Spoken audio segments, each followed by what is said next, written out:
안녕하세요, 털입니다. 오늘 이야기할 카메라는 라이카 MP 타입 240입니다. 이름이 길어서 부르기 힘드니 줄여서 라이카 MP라고 하겠습니다. 발매된 지 좀 된 카메라여서 이미 기술적인 리뷰는 많이 나와 있기 때문에 저는 이 카메라를 사용하면서 제가 느꼈던 장단점 위주로 이야기를 해보겠습니다. 첫 번째 장점은 개성이 강한 사진입니다. 라이카 MP를 받기 전에 라이카 M10을 먼저 구해서 사용하고 있었습니다. 둘을 비교해보니 당연히 라이카 M10의 센서 성능이 훨씬 뛰어났지만 하지만 M10의 결과물이 제가 사용했던 소니 A7M2나 M3를 쓰는 듯한 느낌이 들어서 센서의 성능은 조금 부족하지만 더 개성적인 사진을 만들어주는 MP를 남기게 되었습니다. 현재 제가 가지고 있거나 그동안 사용했던 카메라들 중에서 라이카 MP의 빈티지 렌즈를 물려 사용할 때 가장 쉽게 개성 있는 이미지를 만들 수 있었습니다. 두 번째 장점은 오래가는 배터리입니다. 배터리가 정말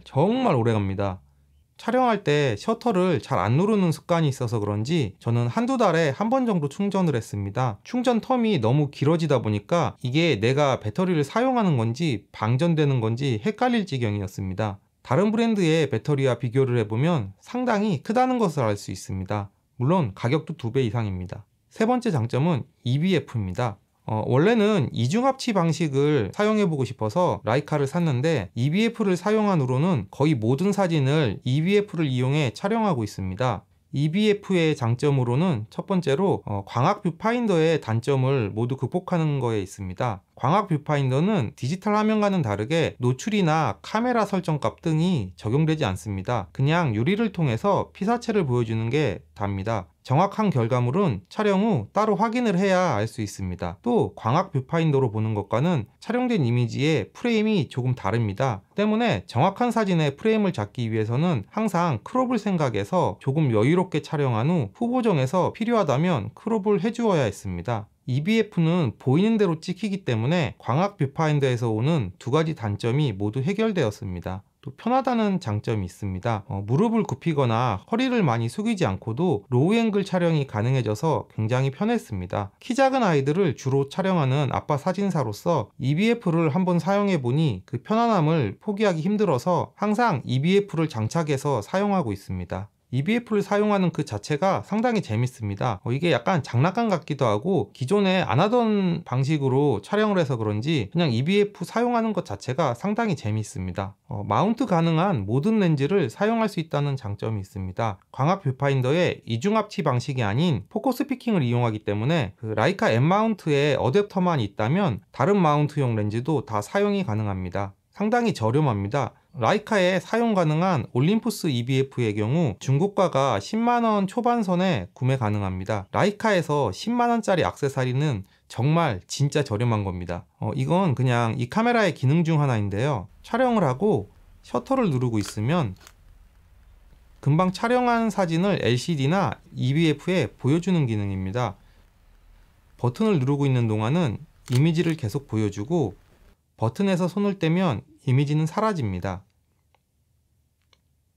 타 브랜드에도 이런 기능이 있는지 잘 모르겠지만 이 기능을 라이카에서 처음 사용해 봤습니다. 저는 촬영 중 사진 확인을 잘 안 하는 편이라 카메라를 처음 받으면 촬영 후 사진이 자동으로 리뷰되지 않게 세팅을 바꿔 놓습니다. 가끔 사진을 확인하고 싶을 때는 라이카에서는 이 기능 덕분에 플레이 버튼을 찾아서 누르지 않고도 사진 확인이 가능했습니다. 특히 EBF로 촬영 시 뷰파인더에서 눈을 떼지 않고 사진 확인이 가능해 촬영의 흐름을 이어갈 수 있어서 너무 좋았습니다. 물론 연사를 하면 의미가 없겠지만 저는 연사를 하지 않아서 매우 만족하며 사용하고 있습니다. 개인적으로 후지와 라이카 디자인을 좋아합니다. 이뻐서요. 셔터 소리도 아주 마음에 듭니다.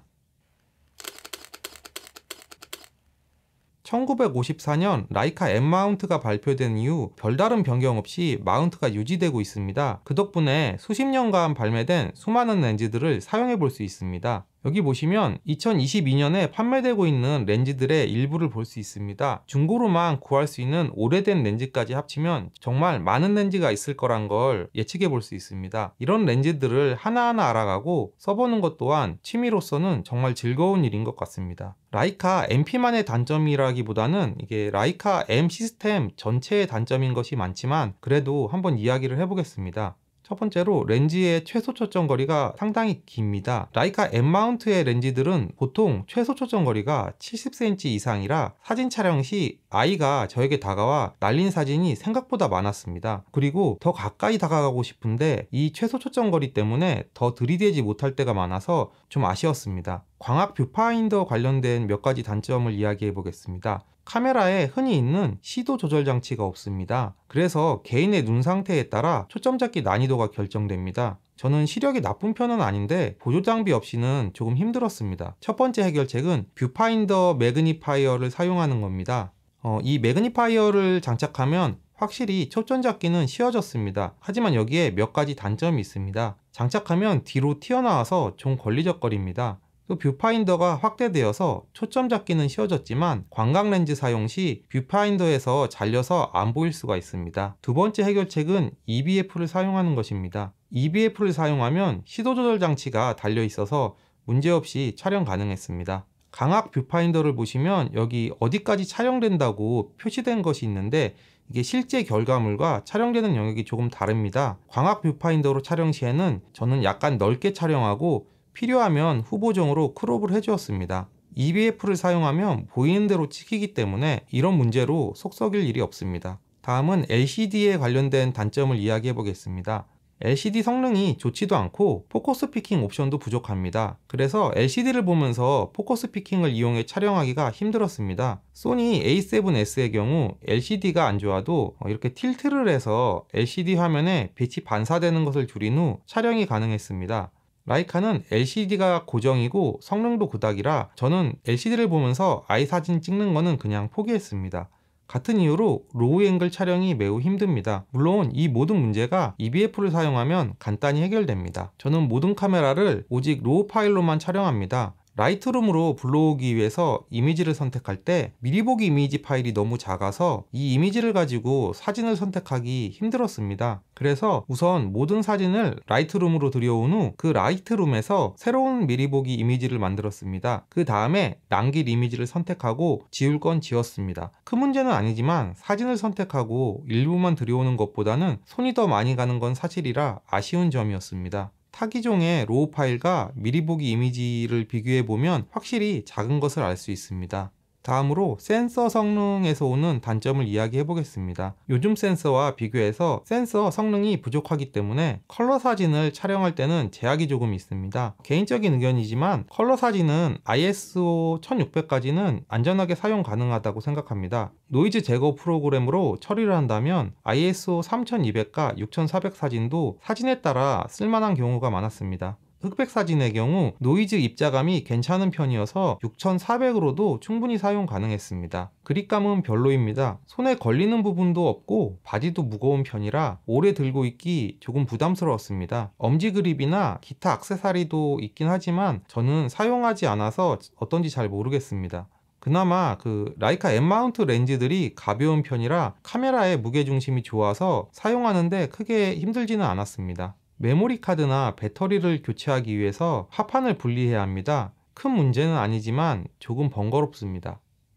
아무리 카메라 성능이 좋고 사진이 쉽게 잘 찍혀도 취미로서 최고의 카메라는 사용하면서 재밌고 자꾸 손이 가게 만드는 카메라라고 생각합니다. 그런 점에서 쉽게 개성 있는 사진을 만들어주는 라이카 MP 타입 240은 나름 매력적인 카메라인 것 같습니다.